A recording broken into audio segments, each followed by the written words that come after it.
Hey, what's up, everyone? Welcome back to the channel. I hope you're all having a wonderful day or night and that you'll enjoy the video. And thank you so much for watching. Never, ever, ever, ever, ever, ever, ever, ever, ever date a guy who never says he loves you. Okay, right, but are you sure you said never ever enough times? Are you sure you're not feeling the voice so you can make at least this clip 13 seconds long? And what exactly are you even talking about? Dating is for getting to know someone, right? I would be more worried if I go on a first date and she's gonna tell me she loves me. But that's just me. If that's what you're looking for, go for it. So I have been in a serious and committed relationship for the last 5 years with myself. And I'm done being alone. I'm ready to find my person. And so I'm no longer married to myself. I'm single. Well, if it isn't my sister, Mrs. Dracula. No, but seriously, I know how hard divorces can be even when you're divorcing yourself. So best of luck to you out there. I'm sure in time the right vampire is gonna come along.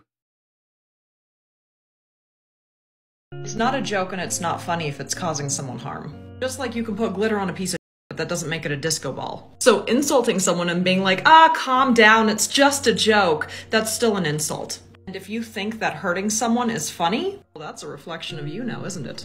Well, being that is me making fun of you in my video, yeah, I would say it's a reflection on me. You are pretty much the reason why comedians are being attacked on stages. Just because you don't think a joke is funny doesn't change the fact that it's still a joke. You have the right to not find a joke funny. You also have the right to not watch jokes you don't like, but obviously you're gonna choose to watch them and be offended by them. The most common way that a girl will test you to see if you're a boyfriend material, if she pulls away and becomes distant. When you like a girl and she's interested in you, she will put you a series of tests to see if you are worth dating. It's because there is guys out that will use her and then turn their back when they know that they can have her. So they will put these guys through tests to see if they are worthy dating. Because women always want the highest valid man. When she pulls away, then confident man will freak out. But the confident man will assume that she really likes him. If she's testing you, she's interested in you. I can't believe you have psychology in your account name. What are you even trying to say without contradicting yourself? If she pulls away but she's the one texting you? Did that make sense in your head? Cause to me, she is either pulling away or she's the one texting me. Let me mansplain this for a second and tell you how this works. Since you talked about confident men, I'm gonna tell you about confident men. They don't go through mind games. You pull away, they're gonna leave. You start playing games, they're gonna leave. You start putting them through whatever tests, they're gonna leave. I just have a question for all the girls who say, he's the best thing that has ever happened to me. Really? That's the best thing?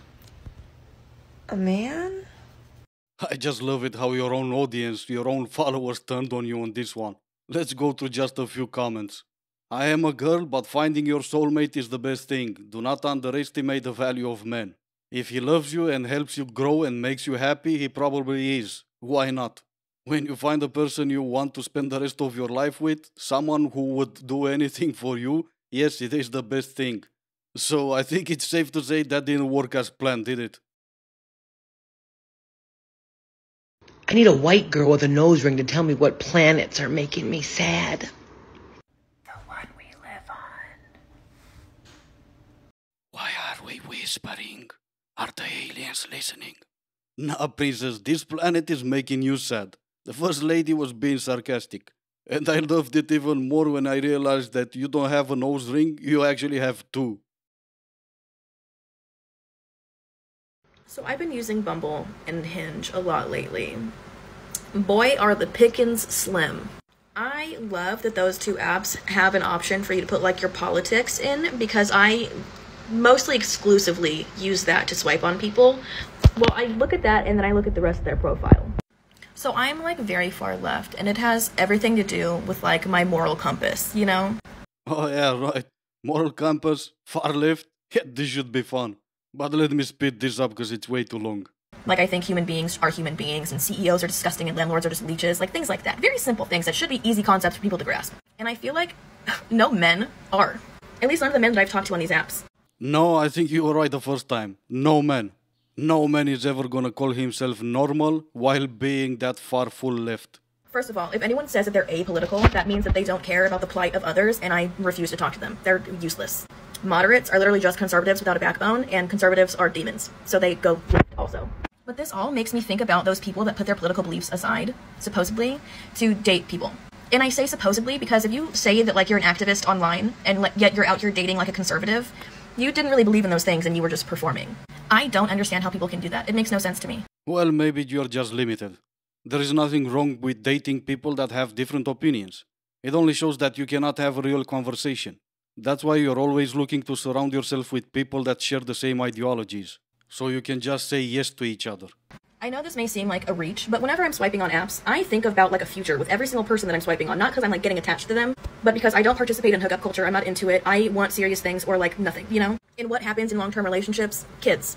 And I will not have a child whose other parent is like conservative, doesn't believe that black people are people, you know, all of these other things that conservatives believe in. Like, I don't know how people do that. Or like so many people have parents where like the mom is like the empathetic one somewhat, and she's like cool with her kids being gay, but don't tell your dad because he'll blow a gasket. Why would you do that to your future kids? Or yourself even? Why would you do that? Again, you pick your child's other parent. So people that settle and put their political beliefs and like their moral compass to the side to just be with someone random and crusty, But the lack of men who have the same beliefs that I do, again, very far left. Like, I feel like they're all over TikTok and they're all over Twitter, but on, like, dating apps, they're, like, whenever I have a conversation with them, they always revert to, oh, yeah, I don't want to talk about politics. But, like, I like talking about politics on the first date, or, like, just on the first interaction, because it tells me everything I need to know about you. And I feel like a lot of men aren't very politically active because they simply don't care. They simply do not care about other people. They only pretend to online. Does this make any sense? It actually doesn't. I don't even live in the US and I know that everything you said about conservatives is not right. I'm not saying there aren't bad people, there are bad people everywhere. But guess what? There's gonna be bad people around your far left ideologies. I could talk about some stuff that your far left are pushing, but I would rather not get my channel in trouble again. So I'll say this instead. The fact that you're not finding those many men that call themselves far left should tell you something. And I could say to you, good luck in finding one, but I really doubt you're gonna be able to. My favorite thing to do to men is to eroticize their friendships the way that they do to women. Like whenever I see two male best friends, I always ask them if they've ever kissed each other. And if not, they should try it sometime. I think they might like it. If you can't beat them, join them, right? Can't beat who, join who. I know just like so many others before you, you think you said that and it's like you discovered a new life form on a distant planet, but it really isn't. You see, the difference is men understand the concept of best friends, real friendship. That's why we don't kiss each other or do some other stuff with each other. We're just being best friends. You should try it sometime. This is a message for the simps. Do not let the internet shame you into thinking that you're weak. You are the ideal. Women love a simp. And honestly, if a man's not a simp, he's probably just too broke to afford her. Yeah, it's that or men started to wake up and they don't pay for your stuff anymore. That's why you're promoting simps now? Because being that strong and independent who needs no man, it's not gonna pay for those nails and for that hair. Not to mention the bills. Why Norwegian men are single most of the time. Alexa, why am I so bad at relationships? My name is Siri. So I feel like the answer is in that video that I just watched. I just can't find it. I don't know. What do you guys think? Anyway, it's Friday evening. Time to end this video here. I wish you all a wonderful weekend. As always, I do hope you enjoyed the video. If you didn't, I still appreciate you for making it this far. Thank you so much for watching. Stay safe and I will see you in the next one.